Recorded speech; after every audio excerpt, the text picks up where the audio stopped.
여러분, 이 말을 들으신 적 있으실 겁니다. 나이 들수록 부러운 사람은 따로 있다. 그 말을 처음 들었을 땐 고개를 갸웃했었습니다. 돈 많은 사람, 자식 잘 된 사람, 예전엔 그게 부러움의 전부라고 믿었거든요. 하지만 세월이 흐르면서 점점 생각이 바뀌기 시작했습니다. 하루에 약을 몇 번씩 먹지 않아도 되는 사람. 지갑에 손을 넣어 누군가 눈치 보지 않고 커피를 사는 사람. 손주가 먼저 달려와 할머니 부르며 안기는 그 장면. 오랜만에 동창 모임에 나가서도 여전히 또렷한 눈빛과 곧은 허리를 가진 사람. 그리고 혼자 있는 시간이 많아도 심심하지 않고 외롭지 않은 사람. 그런 사람들이 진짜 부러운 사람이라는 걸 이제는 마음 깊이 느낍니다. 여러분은 어떠신가요? 지금 마음 한구석에서 참 좋겠다는 생각이 드는 그 사람, 그 모습은 어떤 얼굴인가요? 이 이야기는 그 부러운 얼굴을 따라가는 이야기입니다. 단순한 이상이 아닙니다. 바로 우리 모두가 닿을 수 있는 현실입니다. 일부 건강한 사람. 하루를 통증 없이 시작할 수 있다는 기적. 아침에 눈을 떴는데 어디 하나 안 아프다면 그건 이미 오늘 하루의 반은 성공한 겁니다. 당신은 요즘 통증 없이 웃어본 날이 언제였나요? 어느 날 아침 나는 깨달았습니다. 어느 날 아침이었습니다. 눈을 떴는데 허리가 너무 아팠습니다. 무릎은 저릿저릿했고 손가락 마디는 말라붙은 듯 뻣뻣했죠. 그 순간 나는 갑자기 생각했습니다. 내가 예전엔 이렇게 아픈 줄도 모르고 살았었나? 그때는 왜 하루를 그냥 시작할 수 있다는 것 자체에 감사하지 않았을까? 이 예전에는 몰랐던 이야기. 30대엔 밤새 야근을 해도 끄떡없었습니다. 40대엔 밤늦게 회식하고도 아침에 일어나 출근했고요. 50대엔 약간의 통증쯤은 그냥 나이 들어서 그렇겠지 하고 넘겼습니다. 그런데 60이 넘고부터는 달라졌습니다. 통증은 일시적인 게 아니라 일상이 되기 시작했습니다.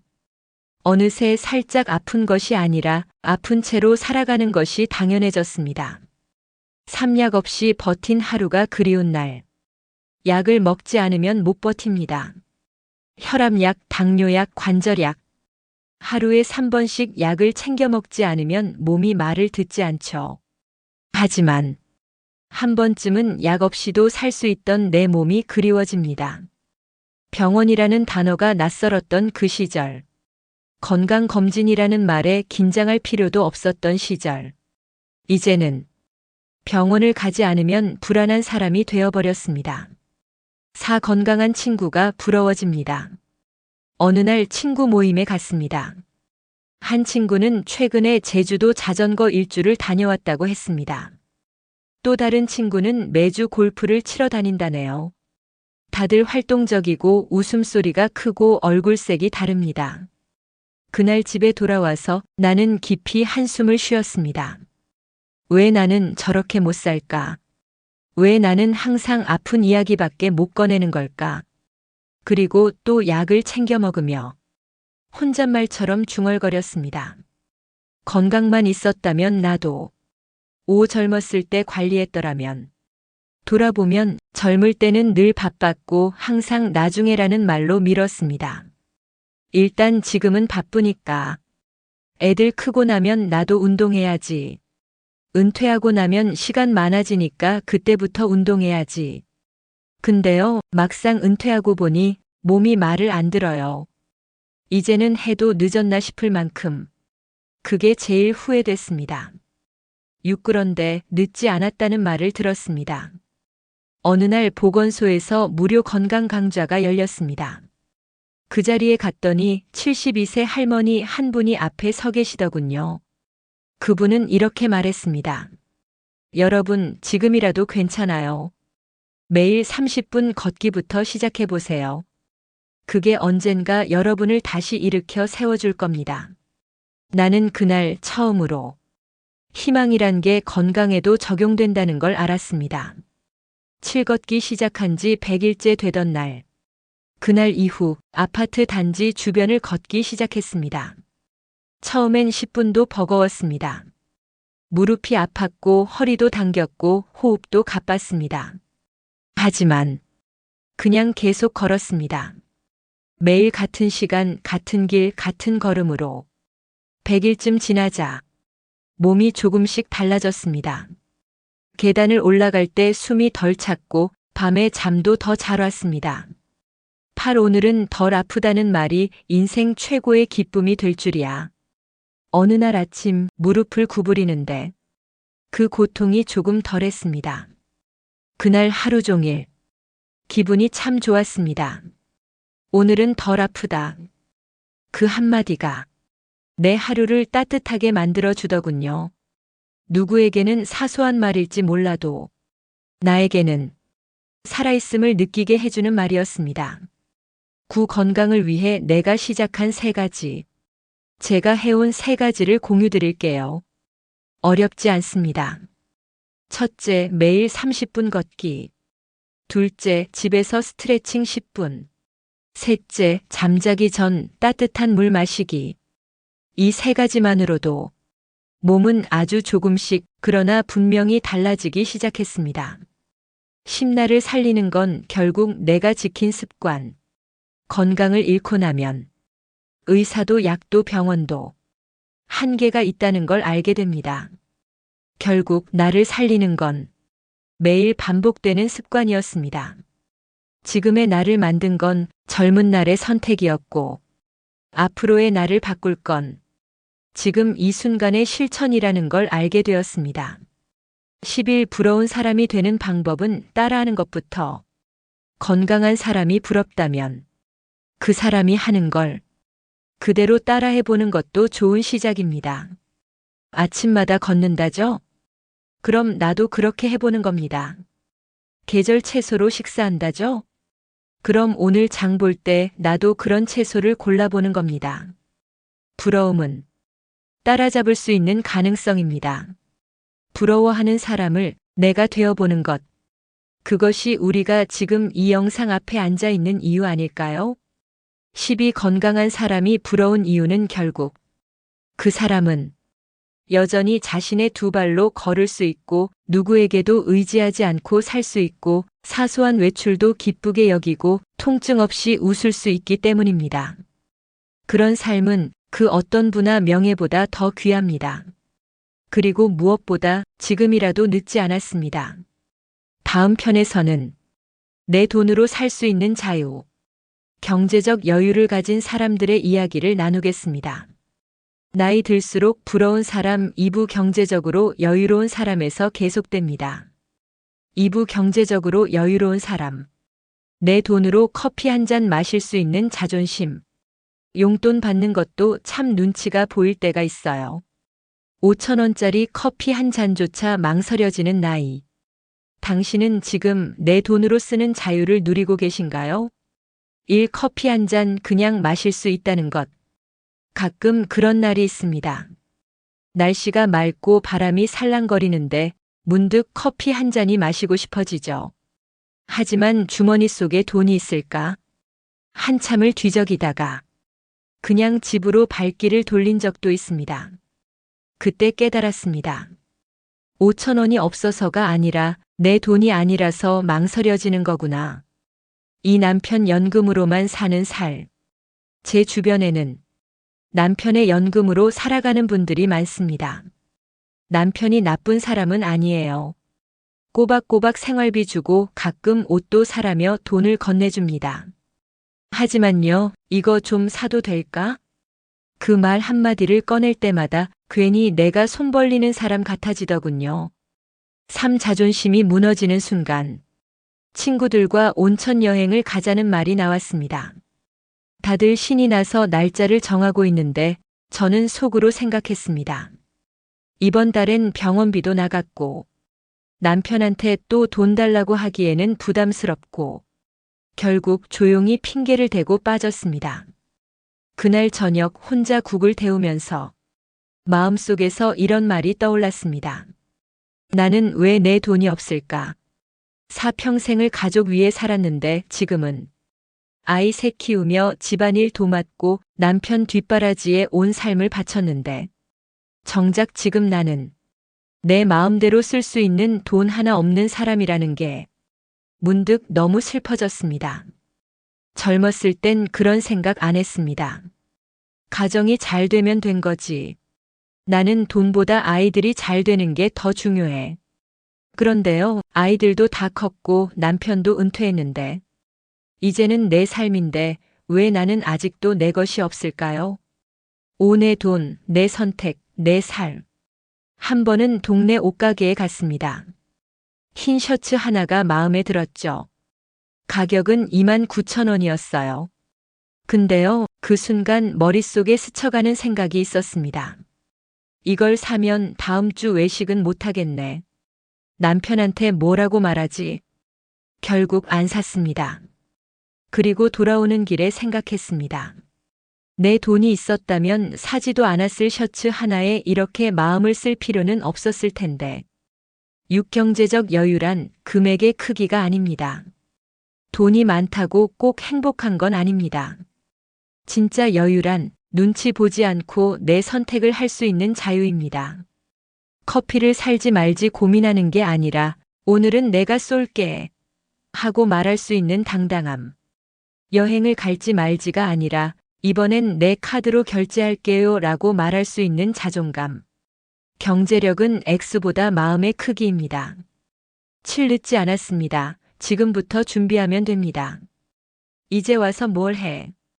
그런 생각 한 번쯤 해보셨죠? 하지만요, 지금부터 준비해도 늦지 않습니다. 제가 아는 68세 박 할머니는 65세에 실버 바리스타 자격증을 땄습니다. 지금은 동네 복지관 카페에서 일하며 매달 40만 원씩 벌고 계십니다. 이게 큰 돈은 아니지만요, 내가 번 돈이라는 게 너무 좋아요. 손주들 장난감도 내 카드로 사주니까 기분이 참 묘해요. 팔이라는 즐거움 그리고 존엄성. 또 다른 분은 70세가 되어서도 동네 어린이집에서 일하십니다. 주 2회 급식 도우미로 일하며 한 달에 3,040만 원 정도 번다고 하셨어요. 그분이 이렇게 말했습니다. 내가 돈을 번다는 사실 자체가 나를 살아있게 해줘요. 누군가에게 필요하다는 느낌이 참 좋고 무엇보다 이 돈이 내 돈이라는 게 자랑스럽습니다. 구용돈 아닌 내 월급. 제가 가장 부러웠던 순간은요, 한 친구가 이렇게 말했을 때였습니다. 이번에 나 혼자 제주도 다녀왔어. 내 월급으로. 그 짧은 말 한마디가 그렇게 부러울 수가 없었습니다. 그 친구가 매달 하는 일은 구청에서 파견 나가는 환경 미화 일이었어요. 월 50만 원. 하지만 그 돈으로 자신만의 삶을 꾸려가는 모습이 정말 멋있었습니다. 심나도 할 수 있다는 믿음. 저도 그날부터 내가 할 수 있는 일이 뭘까 생각했습니다. 손재주가 있나? 글씨를 예쁘게 쓰나? 어린이 돌보는 건 괜찮나? 이 작은 생각이 내 삶에 희망을 주기 시작했습니다. 어디서든 뭔가를 시작해보겠다는 마음이 내 안의 부러움을 실천으로 바꿔주었습니다. 10일 노년의 경제력은 곧 관계의 균형. 경제적으로 독립하면 가족과의 관계도 달라집니다. 용돈 받을 때 느끼던 미안함, 자식에게 기대야만 하는 그 서러움이 조금씩 줄어들기 시작하죠. 그리고 이 돈으로 내가 뭘 할 수 있을까 하는 상상이 내 삶을 더 단단하게 만들어줍니다. 10이 지금부터 시작할 수 있는 3가지. 제가 제안드리고 싶은 3가지가 있습니다. 1. 국민연금, 개인연금 확인하기. 내가 지금 받을 수 있는 복지 혜택은 무엇인지 점검하세요. 2. 할 수 있는 일 리스트 작성하기. 가벼운 아르바이트, 재능 기부, 동네 활동도 포함해 보세요. 3. 내 통장 만들기. 내 돈이라는 자존감을 가질 수 있는 공간을 따로 두세요. 13. 경제적 여유, 그것은 삶의 태도입니다. 부러운 사람들은 돈이 많은 사람이 아니라 자신의 삶을 자기 힘으로 꾸릴 줄 아는 사람입니다. 그런 사람은 조금 덜 가졌더라도 당당합니다. 조금 적게 써도 행복합니다. 왜냐하면 그 삶은 내 선택이니까요. 다음 편에서는 사랑은 멀리 있는 게 아닙니다. 가족과의 관계를 따뜻하게 유지하는 사람들의 이야기를 나누겠습니다. 나이 들수록 부러운 사람 3부 가족 관계가 좋은 사람에서 계속됩니다. 3부 가족 관계가 좋은 사람. 가족이 내 편이라는 든든함. 가족이니까 당연히 내 편일 줄 알았습니다.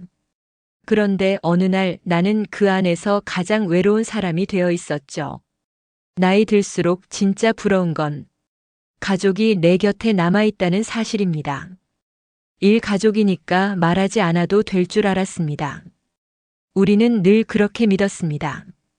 가족이니까 말하지 않아도 내 마음을 알 거라고. 가족이니까 당연히 내 편일 거라고. 하지만요. 살다 보면 가장 서운한 사람도 가족이고 가장 외로운 순간도 가족과 함께 있는 순간일 때가 있습니다. 이 밥은 같이 먹는데 마음은 점점 멀어지는 날들. 같은 식탁에 앉아 밥을 먹습니다. 말은 없고 숟가락 소리만 들립니다. 눈이 마주쳐도 서로 피하게 되고 안부를 물어도 형식적인 말만 오가죠. 이럴 거면 차라리 모르는 사람들과의 인사가 더 따뜻하겠다는 생각 해보신 적 있으신가요? 산 모든 걸 쏟아부었는데 남은 건 침묵뿐. 아이들을 위해 모든 걸 내주었습니다. 내 청춘도 건강도 통장도 꿈도 그저 자식이 잘 되면 내 삶도 빛날 거라고 믿었죠. 그런데 지금 그 아이들은 바쁘다는 말만 남기고 멀리 흩어졌습니다. 어머니, 아버지라는 이름을 잠깐 꺼냈다가 바로 다시 접어넣는 사람들처럼 남편과 나 자식들만 바라보다가 멀어진 사이. 아이들 키우느라 바빠서 서로 손을 놓은 지 오래입니다. 같은 방에서 자는데 눈 마주치는 시간이 줄었고 같은 집에 사는데 서로를 생각하는 시간이 없습니다. 그때는 몰랐습니다. 아이들 뒷바라지 하느라 부부라는 관계가 서서히 식어가고 있었다는 것을요. 오영상 통화 한 번, 메시지 한 줄이 그리워질 줄이야. 요즘 들어 카톡 알림이 울리면 괜히 기대합니다. 엄마 뭐해요? 그 한마디면 하루가 환해지는데 알림이 울려도 배달앱 문자, 카드 결제 알림뿐입니다. 정작 가장 듣고 싶은 말은 어디에도 없습니다. 육명절에 잠깐 보고 다시 외로운 계절을 지냅니다. 설날, 추석. 그때만 되면 마음이 분주해집니다. 아이들이 오겠죠. 손주들도 같이 오겠죠. 하지만 시간이 점점 짧아집니다. 전엔 1박 2일이던 방문이 이젠 반나절이면 끝납니다. 엄마, 우리 애가 좀 아파서. 아빠, 일찍 올라가야 해서. 그리고 또다시. 집안은 조용해지고 남은 건 설거지 거리와 허전한 소파뿐입니다. 그런데도 나는 늘 기다립니다. 기다리는 사람이 있다는 건 축복이라고들 합니다. 하지만 기다림이 습관이 되고 당연한 것이 되면 그건 기쁨이 아니라 고단함이 되기도 합니다. 그래도 나는 또 기다립니다. 이번 주말은 혹시 오지 않을까? 이번 생일엔 연락이라도 올까? 가족과 멀어졌다고 느낄 때 먼저 다가가는 용기가 필요합니다. 마음은 멀어졌지만 끊어진 건 아닙니다. 자식들에게 먼저 안부를 전해보세요. 잘 지내니? 밥은 챙겨 먹었니? 그 짧은 말이 우리 사이의 문을 다시 여는 열쇠가 될 수 있습니다. 부부 관계를 되살리는 아주 작은 습관. 부부 사이도 마찬가지입니다. 서로 말이 없다고 관계가 끝난 건 아닙니다. 대화가 없던 이유는 시작할 용기를 잃었기 때문입니다. 하루 10분 TV 끄고 마주 앉아 오늘 있었던 일 하나씩만 이야기해 보세요. 오늘 밥이 맛있었어. 햇살이 좋더라. 그 사소한 말들이 서로의 마음을 다시 녹입니다. 10가족은 오래 알고 지낸 타인일 수도 있습니다. 가끔은 가족이란 존재가 가장 낯설게 느껴질 때도 있습니다.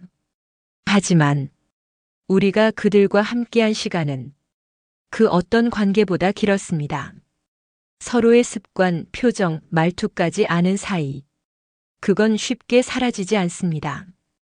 그건 다시 살릴 수 있습니다. 시간과 노력만 있다면 10일 가족 관계가 좋은 사람은 받으려 하지 않는 사람입니다. 가족 간의 갈등은 기대에서 시작됩니다. 이 정도는 해줘야 하지 않아? 그렇게 바쁘다고 잊어버린 거야? 내가 해준 게 얼마인데. 하지만요, 기대는 상처를 만듭니다. 기대하지 않을 때 가족은 다시 편안해집니다. 10이 함께한 시간이 아니라 함께 웃는 시간이 중요합니다.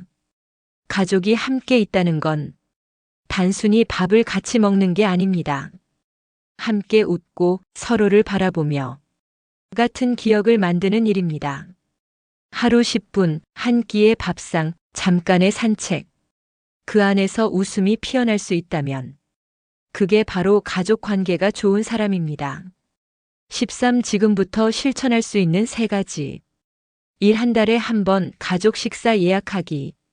밖에서 한 끼를 같이 먹는 것만으로도 대화가 살아납니다. 2. 영상통화주 1회 하기.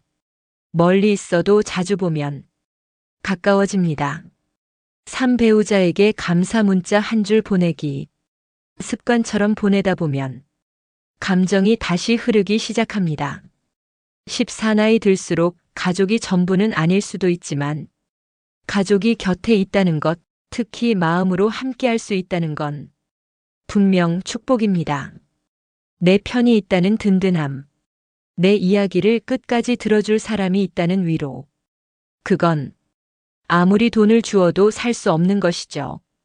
다음 편에서는 젊다는 건 주름이 없는 게 아니라 자신을 사랑할 줄 아는 것이라는 주제를 나눕니다. 나이 들수록 부러운 사람 4부 젊어 보이는 사람에서 계속됩니다. 4부 젊어 보이는 사람. 나이보다 마음이 앞서지 않는 비결. 누군가는 70인데도 50 같고 누군가는 60인데도 80처럼 보입니다.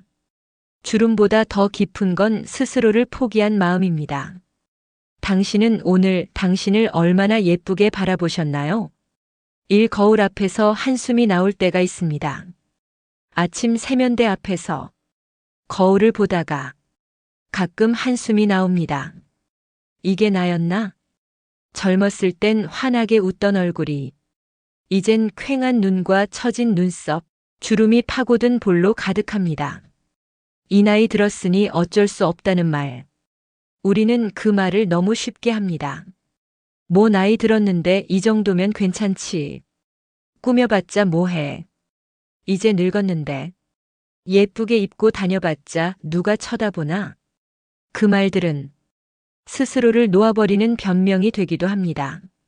3. 그런데요, 진짜 나이를 만드는 건 숫자가 아니라 태도입니다. 같은 나이여도 어떤 사람은 화사하고 생기 있어 보이고 어떤 사람은 지쳐 보이고 무기력해 보이죠. 왜 그럴까요? 그건 어떻게 사느냐에 따라 얼굴이 그 사람을 따라가게 되기 때문입니다. 4. 젊어 보이는 사람의 공통점. 제가 본 젊어 보이는 어르신들에겐 공통점이 있습니다. 자세가 바릅니다. 옷이 단정합니다. 말투가 부드럽고 활기 있습니다.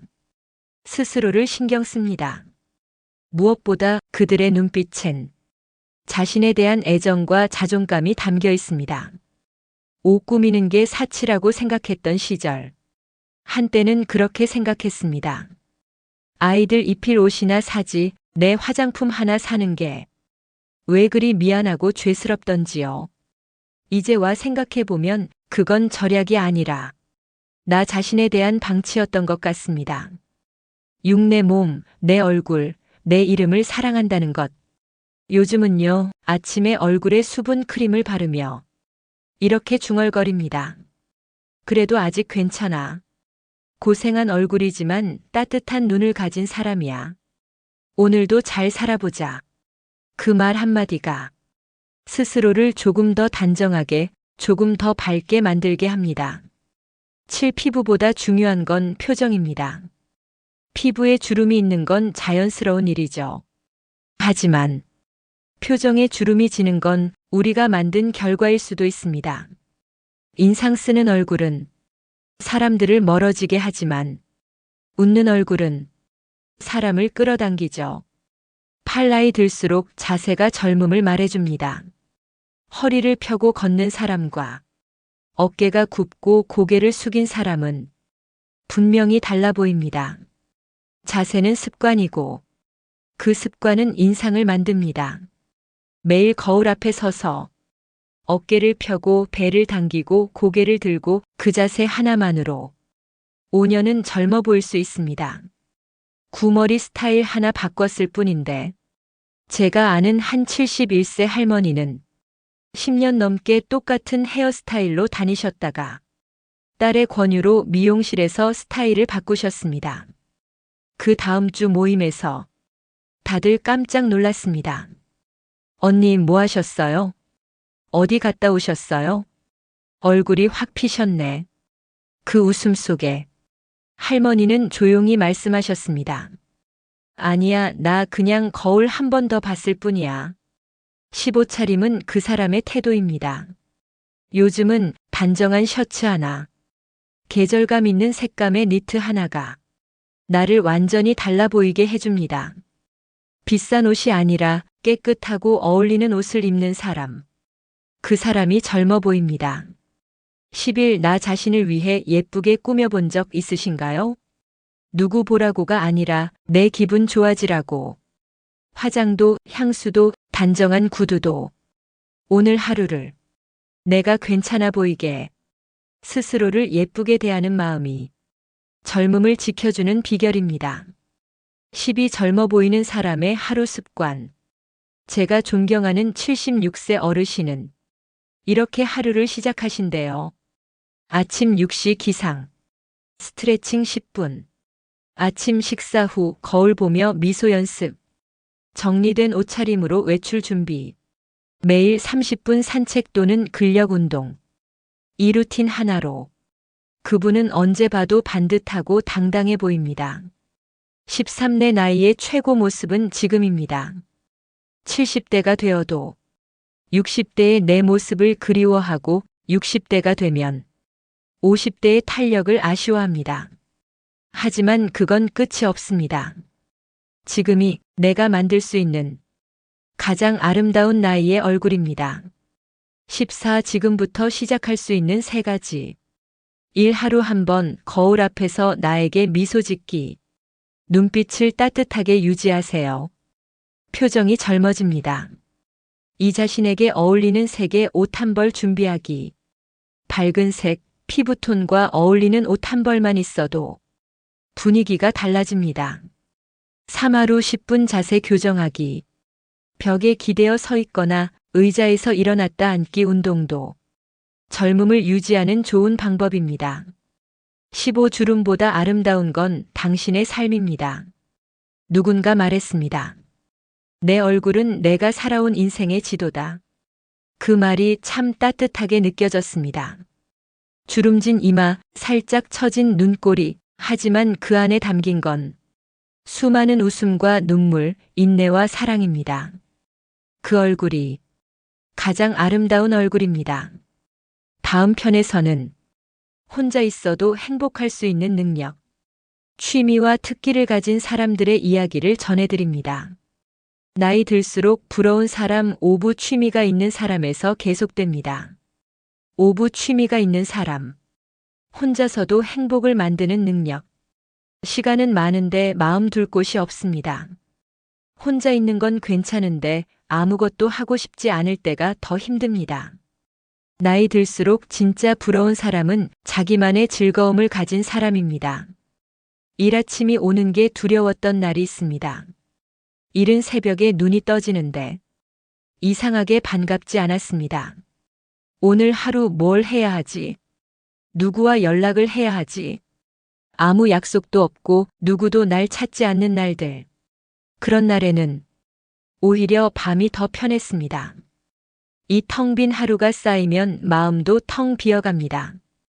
TV를 틀어놓고 앉아있지만 화면 속 이야기엔 집중이 안 됩니다. 스마트폰을 만지작거리다가 결국 한숨만 나옵니다. 시간은 흐르는데 내 삶은 멈춰 있는 기분. 무언가 하고 싶지만 무엇을 해야 할지 모르는 그 막막함. 그게 은퇴 후 가장 먼저 마주한 감정이었습니다. 친구들은 바쁘고 모임도 줄어들고 예전엔 자주 연락 오던 친구들도 하나둘 뜸해집니다. 요즘엔 바빠서 못 나가. 애들 돌보느라 정신없어. 무릎이 아파서 집에만 있어. 그렇게 모임은 흐지부지 사라지고 어느 날엔 하루 종일 한마디도 안 하고 지낸 날도 생깁니다. 그럴 때 문득 떠오른 질문 하나. 내가 좋아하는 게 뭐였더라? 내가 혼자서도 잘할 수 있는 게 있었나? 그 질문 앞에서 한참을 생각했습니다. 자식을 위한 삶, 가족을 위한 시간이 전부였던 지난날. 정작 나 자신을 위한 시간은 너무도 없었습니다. 취미, 그건 혼자서도 웃을 수 있는 이유입니다. 제가 본 가장 부러운 사람은요, 혼자 있는 시간이 지루하지 않은 분이었습니다. 수채화를 그리는 75세 할머니, 기타를 배우는 70세 할아버지, 손뜨개로 인형을 만드는 68세 아주머니. 이분들은 말합니다. 혼자 있어도 심심하지 않아요. 내가 좋아하는 걸 하니까 외롭지 않아요. 나만의 세계가 있다는 것. 누가 봐주지 않아도 괜찮습니다. 혼자 그림을 그리며 시간을 보내는 그 이 시간, 나만의 음악을 연주하는 그 30분. 그 시간은 누구와도 비교할 수 없는 내 안의 기쁨이었습니다. 취미는 기술이 아니라 감정입니다. 처음엔 잘 못해도 괜찮습니다. 선이 삐뚤고 박자가 틀리고 글이 어색해도 그건 성과를 위한 시간이 아니라 감정을 위한 시간이기 때문입니다. 나를 다독이는 시간, 나를 바라보는 시간, 그리고 나를 다시 웃게 만드는 시간. 그게 바로 취미입니다. 지금 시작해도 될까요? 그 질문에 저는 이렇게 대답하고 싶습니다. 지금이 가장 좋은 때입니다. 지금은 시간이 있습니다. 그리고 무언가를 진심으로 즐길 줄 아는 경험도 있습니다. 새로운 걸 두려워하지 않을 용기만 있다면 언제든 시작할 수 있습니다. 취미가 삶을 바꾼다는 걸 믿게 된 날. 한 할머니는 73세에 처음으로 하모니카를 배우셨습니다. 손이 떨려서 연주가 안 돼요 하시던 분이 지금은 동네 공연에도 나가십니다. 사람들이 박수 쳐줄 때요, 진짜 살아있다는 기분이 들어요. 이 나이에 내가 무대에 서게 될 줄 몰랐어요. 그 웃음이, 그 당당한 모습이 정말 부러웠습니다. 취미가 생기면 사람도 따라옵니다. 혼자 하는 취미도 좋지만 같이 나누면 더 좋습니다. 같은 관심사를 가진 사람들이 동호회를 만들고 작은 전시회를 열고 함께 여행을 갑니다. 그리고 그 안에서 또 다른 친구들이 생깁니다. 취미는 치매 예방이 아니라 삶의 활력입니다. 우리는 가끔 이렇게 말하죠. 치매 예방에 좋다니까 뭐라도 해볼까. 하지만요, 취미는 병을 막기 위해서가 아니라 행복을 만들기 위해 하는 겁니다. 그 시간을 기다리게 되고 그 활동을 준비하면서 삶이 살아납니다. 지금 당장 시작할 수 있는 작은 것들. 매일 좋아하는 노래 한 곡 따라 부르기. 색칠 공부책 사서 하루 한 장 색칠하기. 스마트폰으로 오늘 하늘 사진 찍기. 매일 한 줄 일기 쓰기. 동네 문화센터 강좌 리스트 살펴보기. 작은 것부터 시작하면 곧 나만의 것이 됩니다. 혼자서도 행복할 수 있는 능력, 그건 배워야 할 기술입니다. 우리는 늘 누군가와 함께하기를 원했지만 정작 평생 함께하는 사람은 나 자신입니다. 그 자신과 조금 더 친해지는 법, 그게 바로 취미가 가르쳐주는 삶의 방식입니다. 14. 오늘부터 다시 시작해도 괜찮습니다. 당신의 손끝이, 눈빛이, 웃음이 무언가에 집중하며 빛나는 그 순간, 그때야말로 당신이 가장 아름답고 살아있는 순간입니다. 그걸 놓치지 마세요. 그걸 다시 꺼내보세요. 그 안에 당신의 두 번째 인생이 시작될지도 모르니까요. 다음 편에서는 이 모든 이야기의 마지막을 함께 정리합니다. 에필로그. 지금 나를 부러워하는 사람은 누구일까요? 에서 다시 만나겠습니다. 에필로그. 지금 나를 부러워하는 사람은 누구일까요? 우리는 이미 누군가의 부러운 삶을 살고 있을지도 모릅니다. 건강하단 말 한마디가 부럽던 날이 있었습니다. 혼자 커피 마실 수 있는 용기가 부러웠고, 이젠 가족이 자주 찾아오는 사람도, 멋지게 늙어가는 사람도 다 부럽습니다. 그런데 혹시 지금의 당신이 누군가에겐 부러운 사람 아닐까요? 1. 부러움이라는 말에는 두 가지 마음이 함께 들어 있습니다. 하나는 아쉬움이고 또 하나는 동경입니다. 나도 저렇게 살았으면 왜 나는 저렇게 못했을까? 그런 생각을 하면서 사람들은 가끔씩 자신을 더 작게 만들기도 하고 또 스스로를 다시 일으켜 세우기도 합니다. 우리는 오늘 5가지 삶을 따라가 봤습니다. 건강한 사람, 경제적으로 여유로운 사람, 가족 관계가 좋은 사람, 젊어 보이는 사람, 그리고 혼자서도 행복할 수 있는 사람. 그중 어느 하나라도 나는 아직 부족하다 싶은 마음이 들었다면 그건 잘못된 게 아닙니다. 그건 당신이 아직 성장하고 있다는 증거입니다. 3. 혹시 이런 생각이 들진 않으셨나요? 나는 왜 이 나이 되도록 하나도 제대로 못했을까? 그 마음 너무 잘 압니다. 하지만요, 그 생각에서 조금만 더 들어가면 이런 말이 들릴 겁니다. 그럼 이제부터라도 하나씩 바꿔볼 수 있지 않을까? 지금은 시작하기 딱 좋은 나이입니다. 왜냐하면 더 이상 남 탓하지 않고 스스로를 돌아볼 수 있는 지혜가 우리 안에 있기 때문입니다. 4. 그리고 당신도 누군가에겐 이미 부러운 사람일 수 있습니다. 저분은 혼자서도 밥 잘 챙겨 드시네. 저분은 주름이 있어도 왜 이렇게 단정하고 멋있지? 아직도 취미를 즐기시는 거 보니까 정말 보기 좋아요.